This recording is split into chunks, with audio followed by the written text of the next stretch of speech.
Olá pessoal, estamos aqui hoje a pedido de 3 casas espíritas, que são irmãs. O Centro Espírita Maria Dolores, Lar Maria Dolores. O Centro Espírita Viana de Carvalho, fica na Ribeiro. Maria Dolores fica no Tororó, aqui em Salvador, todos no município de Salvador. E o Centro Espírita Instituto Manuel Flamengo de Miranda, que fica em Itapuã. 3 casas, portanto. Vou aproveitar o tema e disponibilizar para aquelas pessoas que frequentam essas casas. A ideia hoje é falarmos sobre um tema que tem muito a ver com o nosso momento civilizatório, o momento de transição que estamos enfrentando, e eu intitulei como sendo Qual o papel da casa espírita em tempos de pandemia? E a partir daí nós vamos fazer algumas reflexões. Não são conclusões, nem definições, nem diretrizes para ninguém, eu não tenho competência para tal, mas eu fiz aqui algumas reflexões a partir de escutas de outros expositores espíritas, leituras que eu tenho feito, e eu achei, como as casas me pedem para falar sobre a pandemia, sobre a família, sobre como enfrentar esse momento, eu achei pertinente, já unindo 3 casas espíritas, são 3 egrégoras, e que se disponibilizarão a difundir, a divulgar, que isso pode chegar a outras casas espíritas e as pessoas que frequentam as casas espíritas. Então, somos para nós, militantes do movimento espírita de um modo geral. Para início da nossa fala, eu farei uma breve prece para que nós nos conectemos e possamos ser inspirados pelos benfeitores das 3 casas, o Viana de Carvalho, né? O nosso querido Manuel Flamengo de Miranda e a nossa querida poetisa baiana Maria Dolores. Vamos lá. Senhor Jesus, Divino Mestre, amigo, companheiro inseparável de todas as horas. Estamos aqui mais uma vez reunidos em Teu nome para o exercício do uso da palavra, com o intuito de levarmos consciência para aqueles que nos ouvem, mas prioritariamente gerando mais consciência para aquele que vos fala, que sou eu mesmo. Que os bons amigos, benfeitores dessas casas irmãs, citadas no início da nossa preleção, possam me inspirar para que de um lugar de ainda muito pouco conhecedor dos mecanismos de desenvolvimento do labor espírita, possa ser uma contribuição que sirva pelo menos de reflexões para nós podermos juntos construirmos um novo movimento espírita nesse espaço em que vivemos, das limitações dos distanciamentos sociais, em épocas de tecnologia, e que nós precisamos utilizar dela para fazer com que a doutrina espírita chegue mais além. Na certeza do Teu amparo, Senhor Jesus, vamos iniciando o trabalho de hoje com a gratidão de podermos estar aqui sendo úteis na Tua seara. Sem mais, com o poema da nossa querida Maria Dolores, dizemos assim: Sementes de luz. Uma palavra de fé, a que a bondade se alia, uma nota de esperança, um momento de alegria. Uma ligeira oração, em nome da caridade, um sorriso que coloque qualquer pessoa à vontade. Um olhar de simpatia, uma simples gentileza, um ato de proteção que defenda a natureza. Uma frase de otimismo, um só aperto de mão, um minuto de socorro que nos toque o coração. Parecem migalhas pobres, sem altura e sem valor, mas são sementes de luz, criando o reino do amor. Maria Dolores. Que assim seja, Senhor.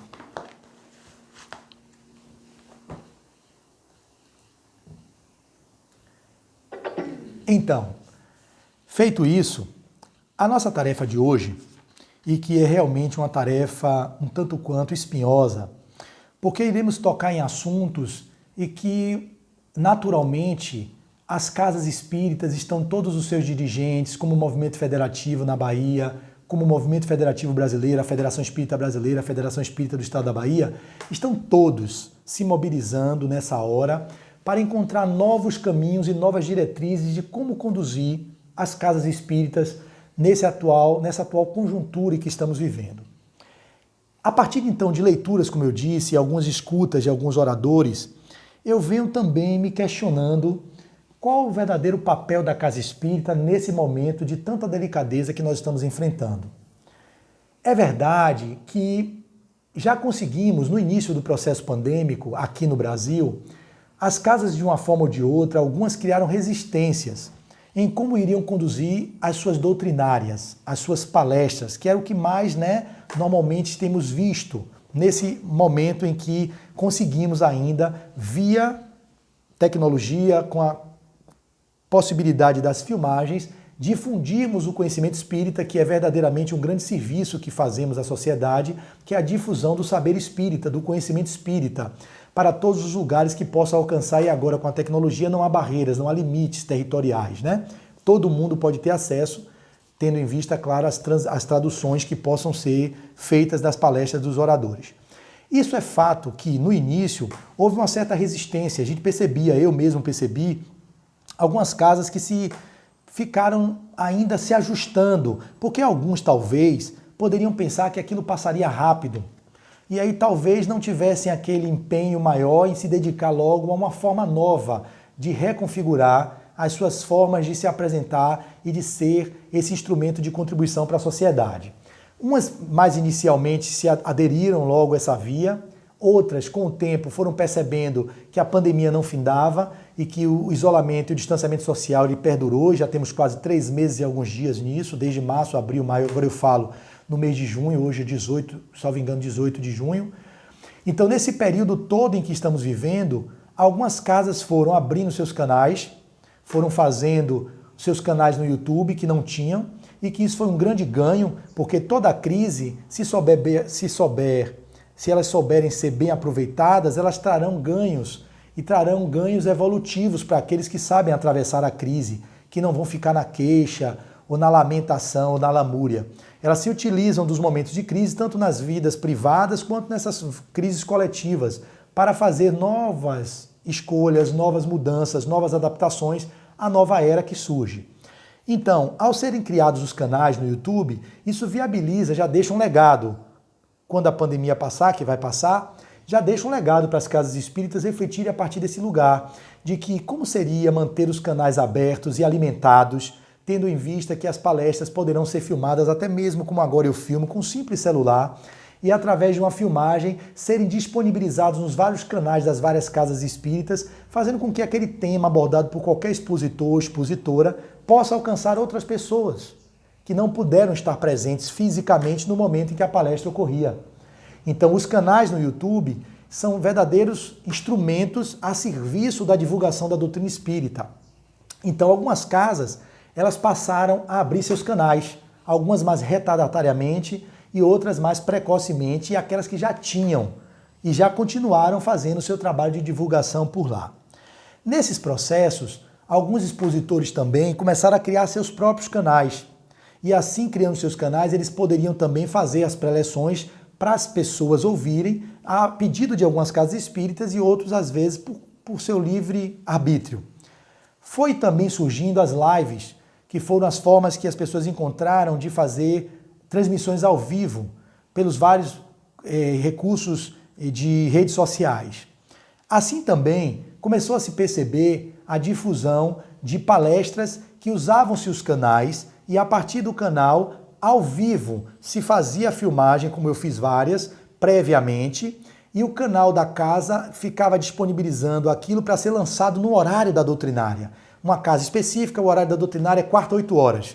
Se lançava palestra com o palestrante tal, o orador tal, na quarta-feira às 20 horas. As pessoas da casa que militam, que frequentam, já ficavam alertas e no horário que elas iriam se deslocar para a casa espírita, elas iriam se deslocar, sim, para alguma rede de contato pelas vias em que as casas disponibilizavam as suas preleções, as suas palestras. E ali elas poderiam participar no chat e conversando com as pessoas, ouvindo o palestrante que não estaria ao vivo, no caso da gravação prévia, mas ali elas poderiam conversar entre umas e outras e prestar atenção à palestra. Como eu participei de algumas que eu gravei previamente, como tinha disponibilidade no horário de estar presente, eu ia para o chat também e começava a dialogar com os confrades, interagir, criar ali os vínculos, que é o que nós estamos mais carentes nesse momento. Esse é um movimento que foi se colocando como uma possibilidade nessa nova fase que estamos atravessando. A outra fase foi a palestra ao vivo, ou seja, a pessoa dizia que teria uma palestra no dia tal, no sábado às 16 horas, e o palestrante se colocava à disposição para estar no seu canal, fazendo a sua gravação e sendo reproduzido online. Eu não fiz essa via em algumas casas, não tenho feito, porque eu tenho dificuldades com a internet, com esse canal de sinal aqui onde eu moro. Por isso eu tenho feito as gravações e disponibilizado para que elas possam ser divulgadas. Mas é óbvio que nas vezes que eu fiz ao vivo, fiz semana passada, na segunda-feira, foi muito mais gratificante, eu fiquei muito mais espontâneo, eu fiquei muito mais o Flávio que normalmente está acostumado a ficar nas tribunas espíritas interagindo com o público das casas onde eu falo. Aquele lugar eu me senti mais confortável do que nesse aqui, que é um lugar que eu falo para uma câmera e que, na verdade, vai ser repercutido depois, mas não tem a presença da energia daquele que me ouve no momento, a não ser minha esposa, que está atrás da câmera ajudando-me nesse processo. Então isso modifica a forma que eu me porto diante da minha exposição. Esse ponto de clareza que eu estou trazendo mostra que as casas então se ajustaram das mais variadas formas e continuam trabalhando a serviço da divulgação do centro espírita. Mas será? Não é só um debate que pode ser travado agora. Esse movimento de questionamentos, eu lembro do meu querido Dr. Ildefonso Espírito Santo, que escreveu um livro chamado Repensando o Movimento Espírita no Brasil. Esse livro foi publicado há, se não me engano, uns 15 anos atrás, se não mais. Esse livro ele trazia várias ilações, várias reflexões, melhor dizendo, e várias provocações, como o Dr. Ildefonso era, um visionário, uma pessoa que vivia além do seu tempo, desencarnou ano passado aos 96 anos de idade, e ele problematizava, eu tinha a oportunidade de conviver com ele na sua intimidade, na sua casa na Lapinha, onde ficávamos até altas horas conversando sobre assuntos do movimento espírita, sobre assuntos da sociedade de um modo geral, e ele me provocava, você é jovem, o movimento espírita vai ser levado pelos jovens que estão surgindo, não entre nos vícios que o movimento espírita, de uma forma ou de outra, incorporou na doutrina, porque a doutrina espírita é maior do que o movimento espírita. Então foram incorporados alguns vícios atávicos dos nossos comportamentos que nós já vivemos antes e, portanto, trazemos esse tipo de manifestação de comportamento para dentro do movimento espírita, que deveria ser um movimento de abertura, de inclusão, de diálogo, de acolhimento das diferenças, e que é assim que ele se manifesta. Mas de uma ou de outra forma, existem as exceções, né? Que trazem algumas restrições para esse espaço que o Espiritismo é, uma filosofia, que tem uma base moral no Evangelho do Cristo e que é uma ciência experimental, que atua através da mediunidade, intermediando e intercambiando uma comunicação entre o mundo físico e o mundo extrafísico.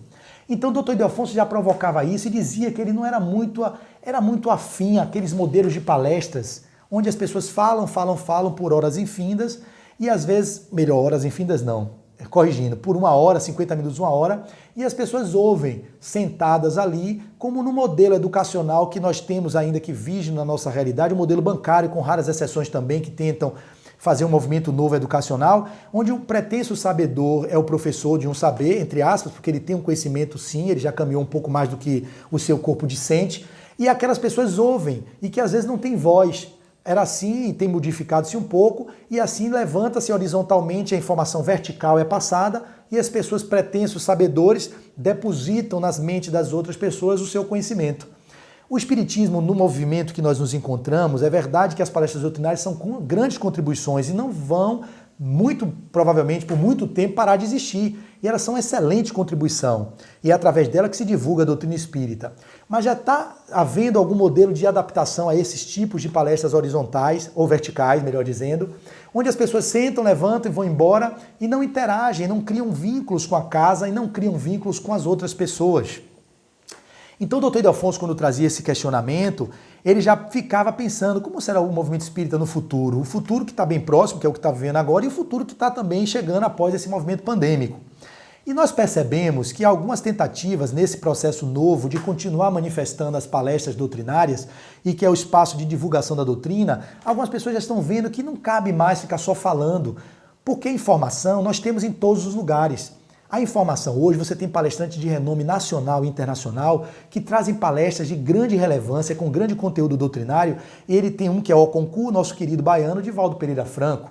Temos outros conhecidos nacionalmente, como Haroldo Dutra, como Rossando Klinger, como André Trigueiro, como Marlon Requidal, como Andrei Moreira, como Sérgio, como André Luiz Peixinho, nosso querido presidente da Federação Espírita da Bahia, nosso querido Marcel Mariano e outros tantos nomes do movimento espírita, aqui eu não vou citar todos, que são muitos, que fazem grandes trabalhos de divulgação da doutrina e que, portanto, tem vários vídeos deles disponíveis nas redes sociais e que estão nos seus canais, mesmo antes da pandemia, com assuntos que são batidos e rebatidos e debatidos e que, para atender às demandas das casas, não seriam nem mais necessários, por exemplo, que já me pediram, fale sobre de novo a família no tempo da pandemia. Eu já fiz palestras sobre isso. E a família, como vai? Para um centro espírita no início desse processo. Poderia muito bem pegar aquela mesma palestra e enviar para aquela casa, se a informação que eles querem é sobre aquele assunto em que é o interesse da casa ouvir.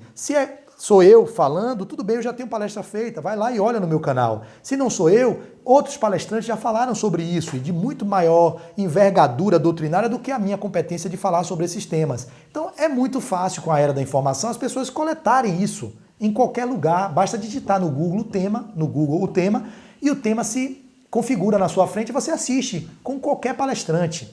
Então será que o Espiritismo e a Casa Espírita ela deve reduzir-se a esse modelo que hoje estamos vivendo de apenas fazer divulgação de temas doutrinários, tendo em vista o que eu acabei de dizer, que temas não faltam e temas existem difundidos e divulgados por vários oradores e que poderiam, qualquer casa que quisesse, clicar lá e ter desses que eu citei ou outros tantos que porventura eu possa não ter citado?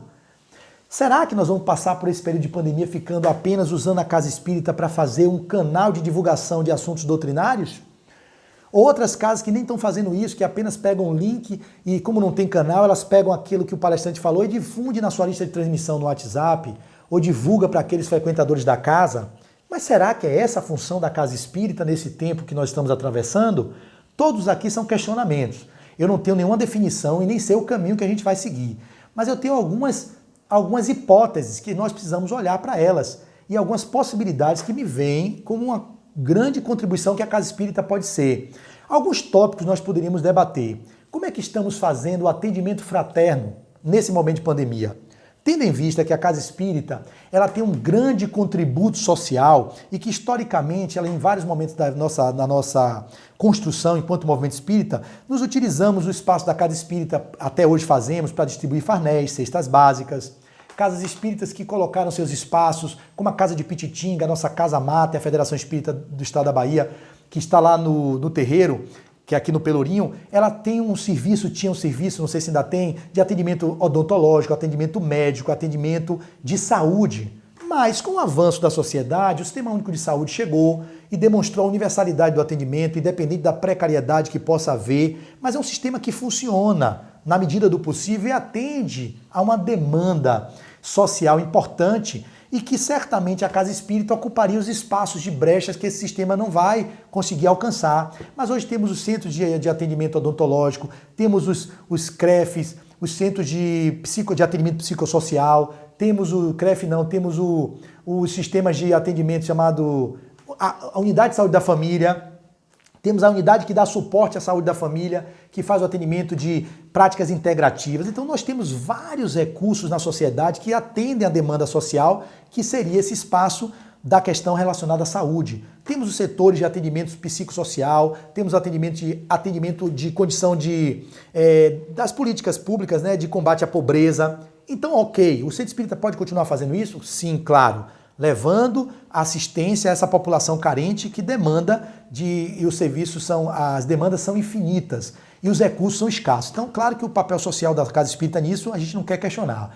Mas agora, nós estamos vivendo como nunca na nossa atual realidade uma situação de grande demanda psicoemocional que a sociedade está enfrentando. São muitos divórcios acontecendo, são crises entre pessoas que vivem no mesmo espaço na família, são brigas entre pais e entre filhos e irmãos e irmãs, são problemas relacionados às questões da depressão, que está havendo um recrudescimento, há um aumento dos casos de depressão, um aumento dos casos de suicídio, que já foi aventado pela Organização Mundial de Saúde desde o relatório de 2012, 2013, que dizia que em 2020 haveria a depressão seria uma das segundas colocadas em número de prevalência de adoecimento social e que até 2025 o número de suicídios seria de grande envergadura, seria uma das maiores causas de morte no mundo. E nós podemos ver isso acontecendo agora em 2020. Pessoas se suicidando, vários relatos de colegas meus que trazem informações, que trabalham em hospitais, de pessoas que tentam o suicídio, mas não chegam a lograr êxito, graças a Deus não logram êxito. E assim a gente percebe que há um sofrimento psíquico muito grande. E essas pessoas precisam da casa espírita dando suporte a elas para que elas possam fazer uma travessia mais leve nesse momento de tanta dificuldade que eles estão enfrentando. Não só a dificuldade psicoemocional, como a financeira, o desemprego que está em grande monta. Então há uma crise de grandes proporções que o país está enfrentando. E essa crise, o papel da casa espírita como consoladora, eu até separei aqui num livro que foi citado sobre o papel da casa espírita, né? Que foi no livro Estude Viva, psicografado por Chico Xavier, e foi Emmanuel e André Luiz que nos trouxe. Ele vai dizer: um templo espírita não é simples construção de natureza material. É um ponto no planeta onde a fé raciocinada estuda as leis universais, mormente no que se reporta à consciência e à justiça, à edificação do destino e à imortalidade do ser, lar de esclarecimento e consolo, renovação e solidariedade, em cujo equilíbrio cada coração lhe compõe a estrutura moral que se assemelha à peça viva de amor na sustentação da obra em si. Então a casa espírita é esse lugar de consolo e de renovação e de solidariedade. E que nós estamos nessa hora precisando ser muito mais solidários a essas pessoas que sofrem e não estamos encontrando mecanismos para se utilizar dos recursos que nós temos, que é a tecnologia, que está aí a serviço do homem, e para ser bem utilizada, e quando bem utilizada ela pode ser um grande contributo na evolução da sociedade, e que a gente às vezes não está atento para isso.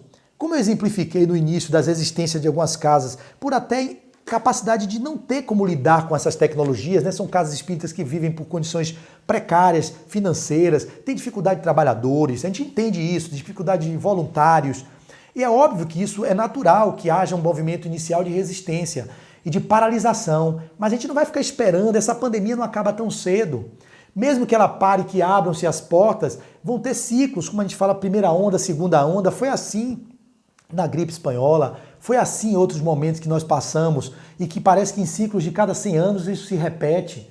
Então esse movimento novo pode durar 1 ano, como pode durar 2 anos, como pode ter esse momento e que possa ser resolvido e outras crises existam, de outros vírus que surjam. Não é o desejo nosso, mas a gente tem que estar preparado. Já que a sociedade enfrenta esse momento, a gente pode se utilizar da crise para se munir de recursos, e os recursos que estamos trazendo são as tecnologias que estão a serviço do homem, para que caso hajam novos movimentos de distanciamento e isolamento, a casa espírita não fique parada, esperando o que vai acontecer ou quando vai acabar para poder atuar, ter ação na sociedade de levar aquilo que é o consolo para as almas que pedem, que estão em sofrimento.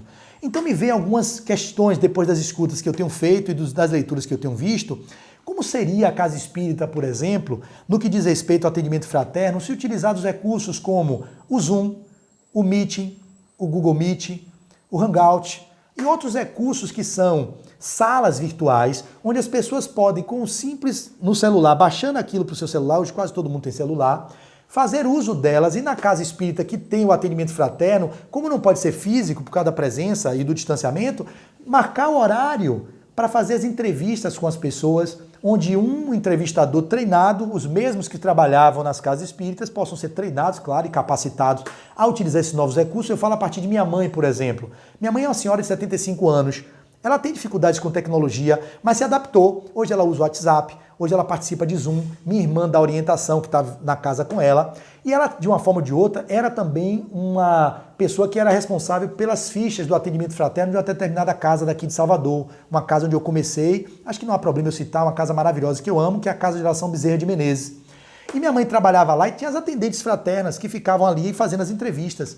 É óbvio que ela pode entrar no mesmo espaço virtual, receber as pessoas que previamente, isso aqui está me vindo agora, tem demandas e continuavam em tratamento, pode ser até aquelas que já estavam em tratamento, que foram necessariamente bloqueados, estão em sofrimento e agora pior possivelmente pela crise, o desemprego, tudo que está acontecendo, as mortes, o lidar com o luto, entes queridos partindo, pessoas morrendo, isso tudo mexe com o tecido social de uma forma geral. Então essas pessoas que já estavam em tratamento, tem-se os contatos delas, possivelmente as fichas nas casas espíritas, fariam-se contato com elas previamente, fariam-se novas triagens, vem que está em mais sofrimento, como um piloto, obviamente isso passará por uma estruturação de cada casa, com as competências que cada casa tenha, para que elas possam refletir como seria a melhor forma de retomar isso e atender pelo menos algum número de pessoas possíveis em que vocês tenham competência de atuar, fazendo esses encontros virtuais. A pessoa, portanto, passaria por uma primeira avaliação, essa pessoa que fez a triagem sairia da sala, ficaria-se na sala, vamos dar um exemplo, vamos supor, viu gente, eu sou um atendente fraterno, que eu não sou, com minha esposa. 2 pessoas é o recomendado, porque aqui não é um tratamento psicoterapêutico, não é uma psicologia, não é um tratamento de psicoterapia, é um atendimento fraterno onde você dá a escuta amorosa, uma escuta para encaminhar a pessoa dentro daquilo que o Espiritismo propõe. Aí vocês vão dizer, mas aí vai ter o tratamento. Ok, fez a entrevista numa sala, onde a pessoa previamente sabe que vai estar conversando com flavidez, são os atendentes fraternos da casa, ela expõe ali no Zoom ou em qualquer outro aplicativo, falou-se sobre o problema, e aí depois daquilo a gente encaminha para o tratamento espiritual numa outra sala, virtual ou na mesma sala, onde ela possa receber o passe. Como não? O passe é uma forma de expressão da nossa vontade através do pensamento e da nossa intenção e que, como está na codificação, que se propaga o pensamento no fluido cósmico universal.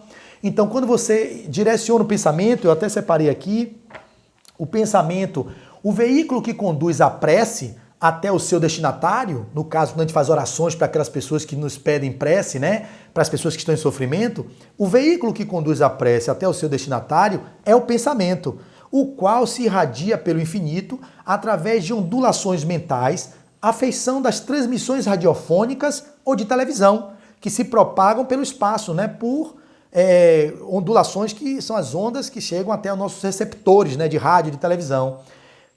A feição de transmissões radiofônicas ou de televisão, que por meio das ondas eletromagnéticas cortam o espaço a uma velocidade de 300 mil km por segundo.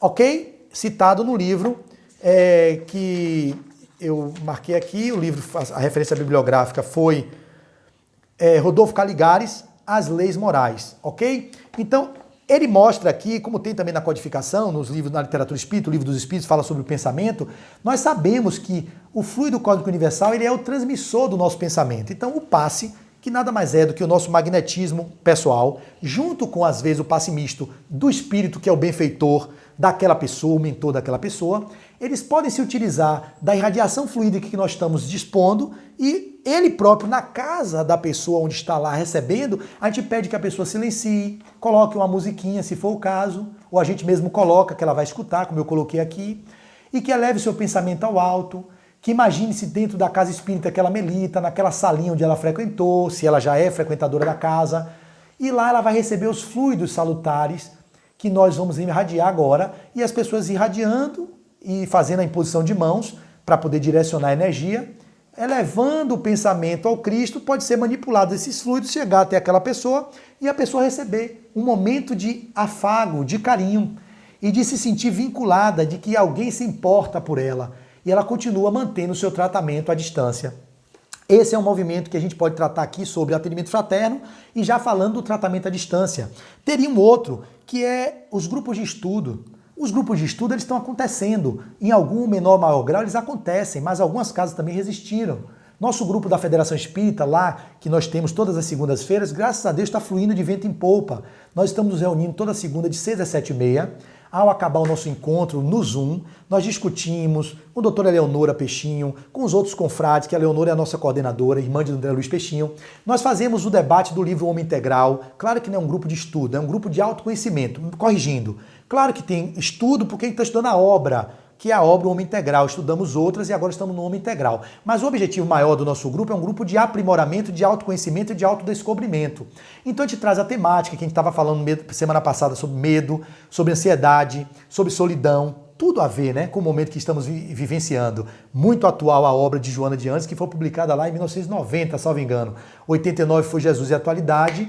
Em 1990 foi o Homem Integral, que é o segundo da sua série psicológica. Então estamos estudando o primeiro capítulo. Lá a gente traz as demandas de cada um dos confrades. Tem alguns que estão deram positivo para o coronavírus, a gente faz preces, a gente no final coloca a pessoa no meio, entre aspas, né, energeticamente, todo mundo mentaliza ela, como nós fazíamos lá na Federação Espírita. Nós fazíamos um círculo, pegávamos uma pessoa específica que estava em sofrimento, que estava demandando alguma ajuda do grupo e colocávamos ela ali no centro. E nós irradiávamos nossas melhores vibrações para ela.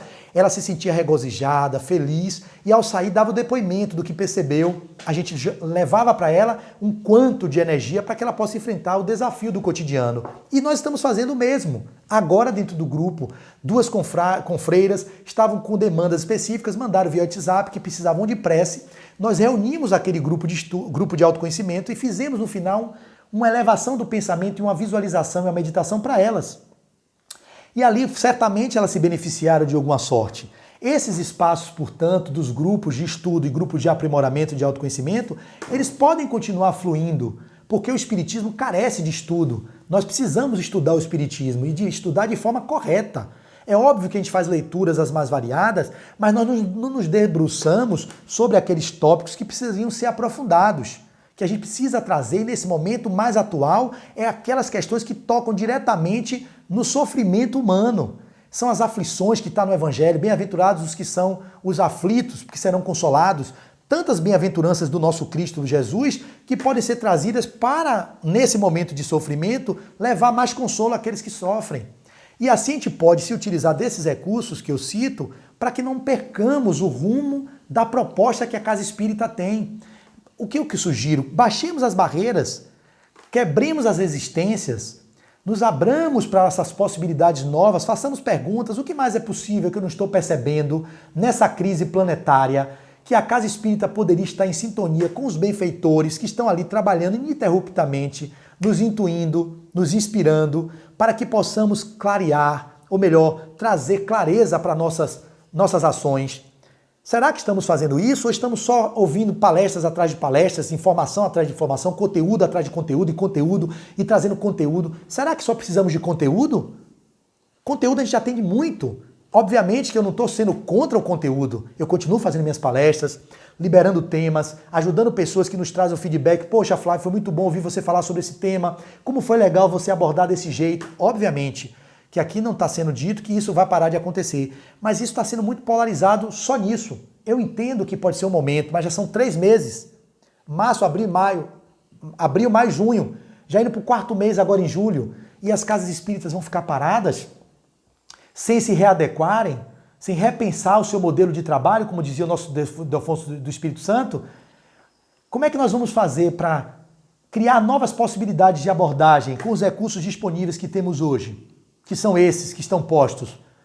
Será que a gente precisa realmente bloquear o atendimento fraterno, bloquear o tratamento espiritual nas casas espíritas? Será que precisamos parar os grupos de estudos?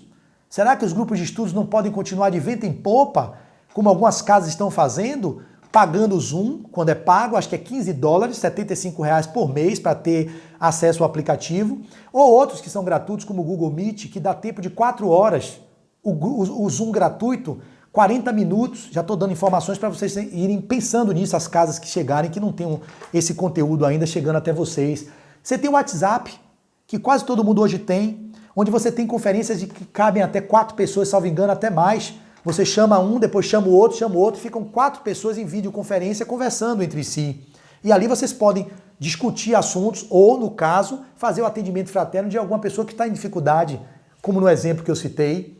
Chama a pessoa no WhatsApp, olha, você vai entrar agora, vai entrar Flávio e Deise, eu estou dando um exemplo, que vão ser seus atendentes nesse momento. Ele vai falar da dor dele, olha, eu estou vivendo uma dor com meu pai está com Covid, minha mulher está querendo me largar, eu fui desempregado, eu não estou conseguindo pagar as contas, eu não sei o que fazer, eu estou precisando de ajuda. Aí a Casa Espírita pode direcionar a ajuda material, como fazíamos, né, na parte física, direcionando uma cesta básica, fazendo a entrega, falando com a pessoa, vem até a pessoa pegar. Isso pode se articular com a forma ética correta para a pessoa não criar vínculo também. Isso tudo pode ser feito, reportado para a via virtual, como era feito nas casas espíritas, os modelos que vocês faziam, só que vai ser agora na via eletrônica, na via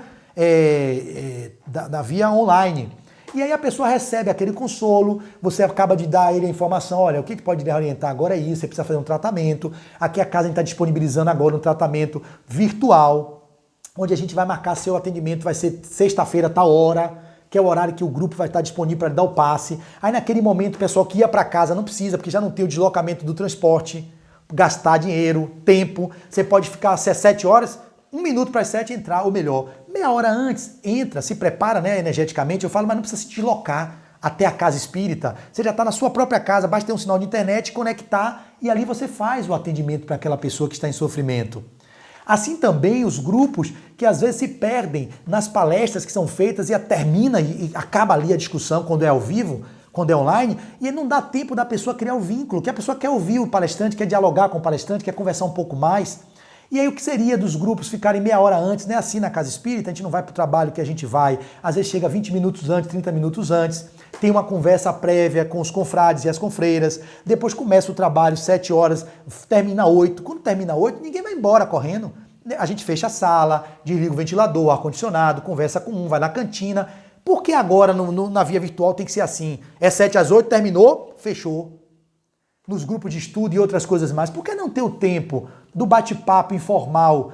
As pessoas estão tão carentes de contato físico, que já é uma necessidade do humano, o contato físico, ainda mais o contato da fala e do diálogo fraterno. A gente não só quer ouvir informação sobre um determinado tema, a gente quer vínculo. Nós estamos carentes de vínculo. Então a gente tem aqui alguns outros pontos que eu queria citar, que é possível também nesses encontros fazerem visualizações terapêuticas. Pedir que a pessoa fique no silêncio. Vocês disponibilizam visualizações terapêuticas as mais variadas. Tem a de Divaldo Franco, dedicada à saúde, que são visualizações que Joana conduz de obras que ela teve e que com a voz de Divaldo vocês podem botar, ficarem todos ali presencialmente. Não é mandar o link só, é a pessoa se sentir pertencente, incluída, se sentir acolhida, se sentir vinculada, que alguém está cuidando dela, está ouvindo ela, a sua dor, a sua demanda. Não, repito, não é um atendimento psicoterapêutico, mas é um atendimento fraterno. E o possível encaminhamento para a sala de passe virtual, onde você toma seu passe à distância, onde você pode fazer uma visualização, o silêncio interior. Vamos agora fazer um silêncio de meditação, ouvindo palavras, palavras de afirmação, para introjetar no inconsciente um valor de modificação do padrão de pessimismo, levando otimismo para aquelas pessoas que ouvem. Enfim, existem vários recursos que podem ser utilizados, e aqui só são provocações, só são reflexões que a gente pode pensar e amadurecer dentro do movimento espírita de como vamos fazer nessa nova fase que estamos enfrentando para levar o consolo àqueles que nos procuram. Então eu falei, as palestras online continuam ocorrendo de vento em popa, porque é informação, e conteúdo, e haja conteúdo que não termina nunca. Isso é legal, mas eu acho que não deve ser só esse o papel da Casa Espírita. O atendimento fraterno, eu consegui trazer algum esclarecimento e alguma contribuição do que eu venho pensando, junto com o que eu escuto de outros autores. Palestra espírita, já falei, grupo de estudo falei, o tratamento espiritual também falei, e aí me veio um outro item que eu não vi ninguém falar. Mas eu hoje, quando eu elenquei esses itens, eu botei aqui, e a mediúnica? Como seria a mediúnica no tempo de pandemia, nesse novo normal? Até quando a gente vai viver isso? Não sei. E as mediúnicas param? As casas espíritas não terão mais mediúnicas? Que é esse intercâmbio de comunicação constante que a gente pode ter com o mundo invisível, para alguns, esse intercâmbio de orientações que alguns podem ter num determinado espaço. Eu não sei o que falar sobre isso. Eu estou provocando. Como seria a mediúnica em tempo de pandemia? Como seria esse intercâmbio? Já que os espíritos estão aí o tempo todo trabalhando, intuindo alguns, inspirando outros, mas o consolo dos sofredores que estão sob obsessão contumazes, pessoas que estão com ideação suicida, pessoas que estão com transtorno do pânico, pessoas que estão com transtorno de ansiedade depressiva, transtorno de ansiedade, transtornos depressivos. Como fazer com essas pessoas que estão adoecendo, que além do adoecimento psíquico, que elas próprias são geradoras pelos próprios conflitos da alma, os complexos, as culpas e tudo que elas possam ter como origem de toda manifestação de qualquer doença.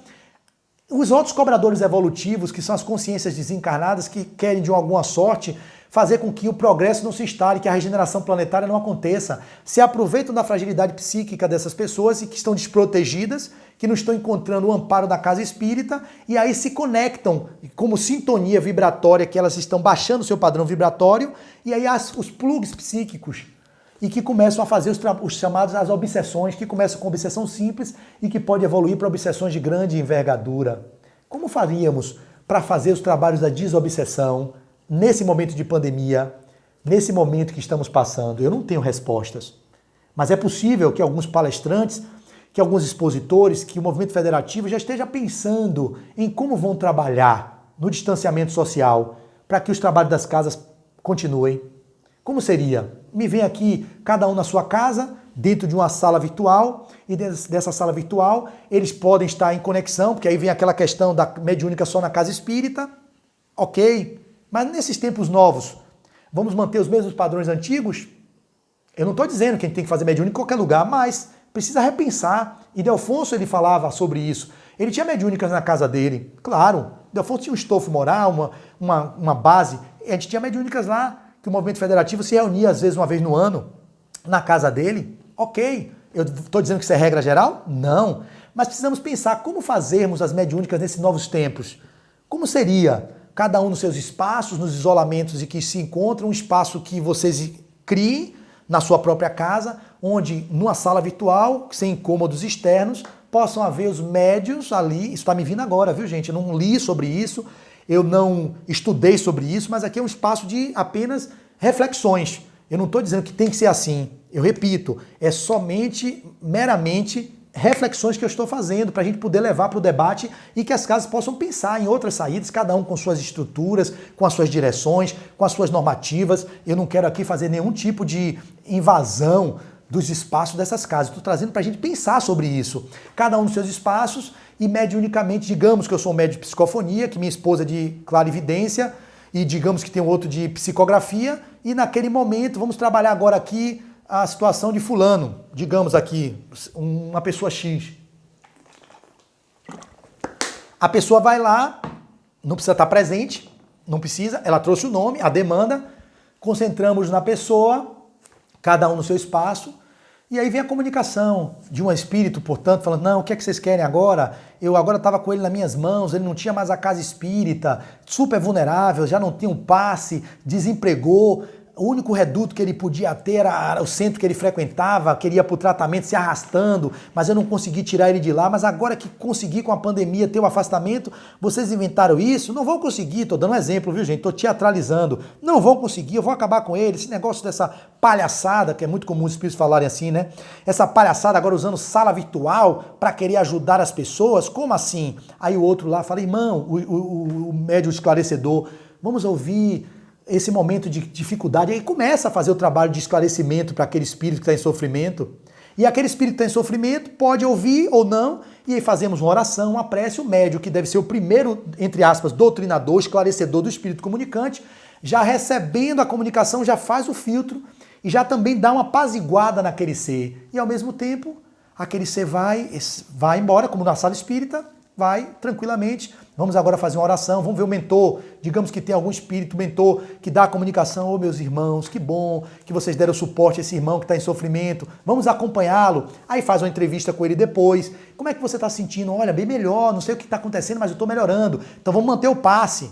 Então, meus irmãos, o que mais é possível, que eu nem sequer estou considerando, que nem sequer eu pensei, que vocês, mentes brilhantes, aqueles frequentadores, os trabalhadores, os voluntários devotados da causa espírita, aqueles que frequentam a casa espírita, que também vão ouvir nossa preleção, que vai ser disponibilizado no meu canal no YouTube, que vocês poderão ouvir, aqueles que nem frequentam o espiritismo, que podem saber que existe essa doutrina consoladora, que é o espiritismo, que foi o consolador prometido por Jesus, que ele disse que enviaria em teu nome e que ficaria conosco até o final dos Evos, que já está conosco desde 1857, com a chegada do Livro dos Espíritos, publicado em 18 de abril de 1857, e que nós, de uma forma ou de outra, não estamos atentando para essa grande contribuição que o Espiritismo é para o planeta. Como seria olharmos para isso? Como seríamos abrirmos fóruns de discussão? Eu participei semana passada, bem en passant, da ABRAT, a Associação Brasileira de Arte, se eu não me engano, Espírita, onde nosso querido Ney Wendel estava discutindo com outros confrades do Rio de Janeiro, outros de Minas Gerais, falando sobre a arte espírita nesse momento. Como vai fazer com a arte espírita? Que inclui o teatro, que inclui a música. Em suma, é um momento novo, é uma crise paradigmática, é um novo modelo que se revelará para o nosso planeta e que possivelmente, se a gente não souber aproveitar essa onda, a gente vai ficar a reboque da civilização do futuro. Nós caminhamos para a regeneração planetária. Imagine como é que funciona nos mundos felizes, nos mundos celestiais. Nós temos aqui exemplos da literatura espírita em nosso lar, quando o irmão Clarence fazia a prece às 18 horas e que ele aparecia num grande telão e cada um nos seus ministérios, ou no Ministério do Esclarecimento, não é ministério, acho que é outra palavra, cada um nos seus lugares que tinham os atendimentos específicos na colônia Nosso Lar, paravam para ouvir o ministro Clarencio falando. E assim ele fazia a sua prece e era visto. Quem imaginava lá, quando foi publicado o livro, salvo engano, em 1940 e pouco, o Nosso Lar, que existiriam esses recursos na nossa sociedade? Quem imaginava que existiria o PowerPoint, o projetor, o data show? Quem imaginaria que nós poderíamos estar falando via celular, eu aqui conversando com vocês, falando de um lugar para o outro? Naquela época, Nosso Lar já dizia que isso era possível. Projetava-se uma tela. Então, se esse futuro que já existe, melhor dizendo, o mundo material é uma cópia imperfeita do mundo espiritual. Se aqui estamos vivendo essa situação, é para que nós nos desafiemos, que nós nos reinventemos, para que consigamos alcançar um novo olhar para a realidade que está posta. Aqui, esse tempo que se exingue, ou que se extingue, eu vou finalizar para não ficar muito cansativo. É óbvio que depois a gente pode aprofundar em sempre novos temas, e aí eu prefiro fazer discutindo com outras pessoas, para a gente refletir junto, fazer uma pré-eleção que seja nesse termo, uma casa escolha. Olha, Flávio, eu quero já que o meeting, eu consegui fazer uma transmissão e que fluiu, mesmo com algumas quedas. É possível comigo, não, se não for comigo, com outros. Tantos outros competentes que têm internet que estão aí voando. Vocês podem provocar as pessoas a irem para esse lugar, ao invés de ficar Flávio aqui falando sobre temas e a Casa Espírita me liga. Flávio, você pode falar sobre esse tema? Eu digo, poxa, gente, já tem tanta gente falando sobre isso aí. Ah, fulano já falou, Cicrano já disse. Eu vi uma palestra de Divaldo sobre isso, eu vi Peixinho comentando sobre isso, eles têm muito mais cabedal para falar desses temas do que eu. Como seria pegar essas pessoas e jogar, já que é o interesse da informação, do conteúdo, e mandar essas palestras para as pessoas de um modo geral? Eu não estou dizendo que eu não esteja disponível a fazer novas palestras, eu estou aqui à disposição para a causa.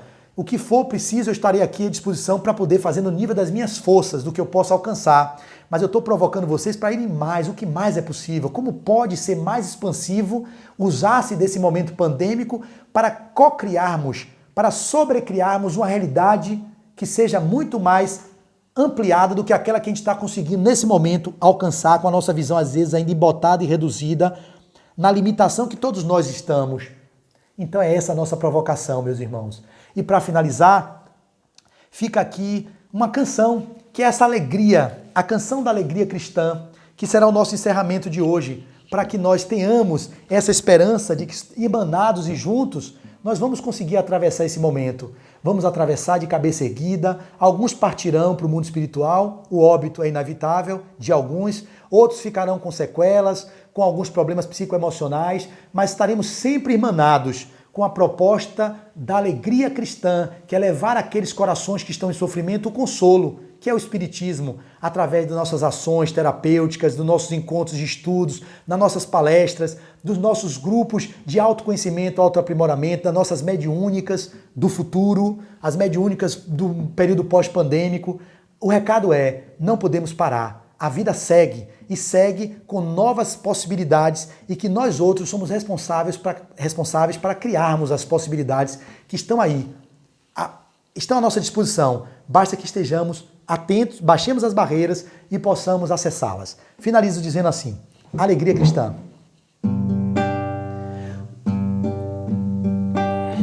Somos companheiros, amigos, irmãos que vivem alegres pensando no bem. A nossa alegria é de bons cristãos, não ofende a Jesus nem fere a ninguém. A nossa alegria é o bem do Evangelho, é o bem do Evangelho. Vibrai e contagia, da criança ao velho, mesmo entre perigos, daremos as mãos, como bons amigos, como bons cristãos. Sempre ombro a ombro, sempre lado a lado, vamos trabalhar com muita alegria pelo espiritismo mais cristianizado, pela implantação da paz e harmonia.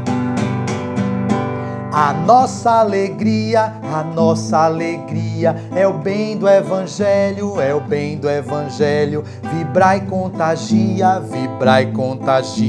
da criança ao velho, mesmo entre perigos, daremos as mãos, como bons amigos, como bons cristãos. Esse é o chamado alegria cristã. Mesmo que as mãos não possam ser tocadas fisicamente, energeticamente, nos irmanemos e nos conectemos pelos laços invisíveis do amor e os laços invisíveis do coração. Que Jesus nos ampare, nos ilumine, nos guarde, nos guie e nos dê em dias melhores nesse período que está aí à nossa disposição. Muito obrigado e muita paz.